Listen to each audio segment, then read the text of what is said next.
What if I told you that the single most controversial, frustrating, and arguably manipulative manga being published today is also one of the most addictively compelling romantic stories I have ever read?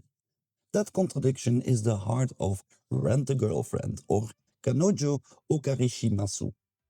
If you guys are like me, you probably binged hundreds of chapters and came out feeling exhilarated, exhausted, and ready to scream into a pillow.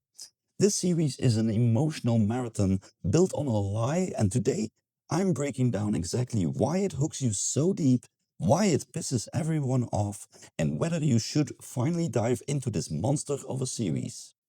Now, before we jump into Kazuya's endless internal chaos, do me a huge favor. If you're reading this series, smash that like button and let me know who your favorite girl is in the comments.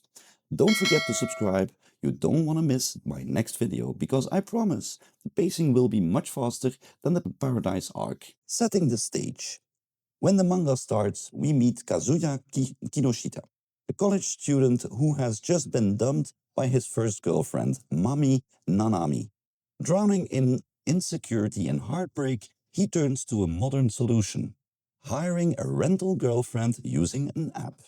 The girl he hires is Chizuru Mizuhara. She's professionally perfect, but Kazuya's deep inferiority complex makes him leave her a terrible review. She then drops the polite facade and reveals her true fiery personality. The transaction turns into a total farce when Kazuya has to bring Chizuru to the hospital after his grandmother collapses. His grandmother instantly falls in love with the perfect girlfriend, forcing Kazuya and Chizuru into a permanent high-stakes lie to keep the family happy. Things get even more complicated when they discover they are next-door neighbors. This accidental proximity constantly blurs the lines between Mizuhara, the rental pro, and Ichinose, the aspiring actress. And it sets the scene for years of agonizing emotional drama. The series quickly adds more layers with Mami, the manipulative ex, Ruka, the girl who forces Kazuya into unqualified girlfriend contract, and Sumi, the shy, sweet, emotional relief. For me, the early and middle sections of the manga are where the story truly shines, primarily because of the movie arc. This is the peak, pure and simple. Chizuru reveals her dream to become a professional actress, especially for her ailing grandmother. Kazuya, motivated by selfless devotion, suddenly transforms from a pathetic, horny loser into a resourceful, committed protagonist. He shifts his focus entirely to making her short film happen. He organizes the production, manages the budget, and recruits the staff. This arc proves definitively that Kazuya is actually a capable person. His only real flaw is his chronic self-loathing. As a reader, watching Kazuya put Shizuru's dreams before his own insecurity was incredibly validating.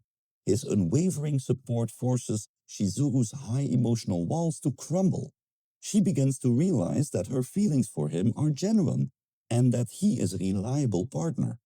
This is also where the spectacular artwork of Reiji Miyajima elevates the drama. The manga's art style is crisp and exceptional at capturing minute emotional subtleties, like a faint blush or a look of vulnerability. Moments like Chizuru trying to hide her true grief are masterfully drawn, providing the emotional capital needed to power the entire series. But we have to talk about the bad. I finished hundreds of chapters, and while I loved the central dynamic, the writing often feels like a betrayal of its own progress. The main issue is the inconsistent and exploitative pacing. After the high of the movie arc, the story often grinds to a halt. The infamous Paradise arc, where Mami attempts to expose the lie, took 43 chapters to cover literally 2 days in story time. Progress is constantly delayed by excessive internal monologues, especially from Kazuya, who seems to repeat the same self-pitying dialogue regardless of what heroic action he just took. It's a classic one step forward, five step back situation. This perpetual stalling led to one of the most frustrating moments in the modern rom-com history, chapter 380. After an emotional, long-anticipated confession, Chizuru rejected Kazuya. Her stated reasons, prioritizing her current lifestyle and the rental girlfriend job, felt like a forced narrative reset, guaranteeing the continuation of the lie that the manga needed to survive. This move shifted fan criticism from Kazuya to Chizuru for being indecisive and leading him on. It makes you feel like, despite all the tears and effort, nothing really matters, there are no consequences. It felt less like complex, slow burn romance and more like a narrative treadmill designed purely for commercial longevity. So the verdict, despite its structural flaws and agonizing length, I generally love the story because the emotional highs are so high and the artwork is gorgeous. So who is this series for? Well, the binge reader. If you read weekly, you might drop the series out of frustration. Binge reading smooths out the severe pacing issues and makes the emotional development feel more realistic. The drama junkie. This is your psychological high-tension soap opera. If you love romantic stories focused on profound internal struggle, extreme social anxiety, and slow burn relationship turmoil, this is perfect for you. The art enthusiast. Even when the plot stalls, Reiji Miyajima's dedication to character design, expressive facial work, and beautifully rendered scenes makes this read worthwhile. If you prefer tight pacing, immediate gratification, or a protagonist who isn't constantly drowning in self-doubt, maybe hold off until the manga finally reaches its conclusion.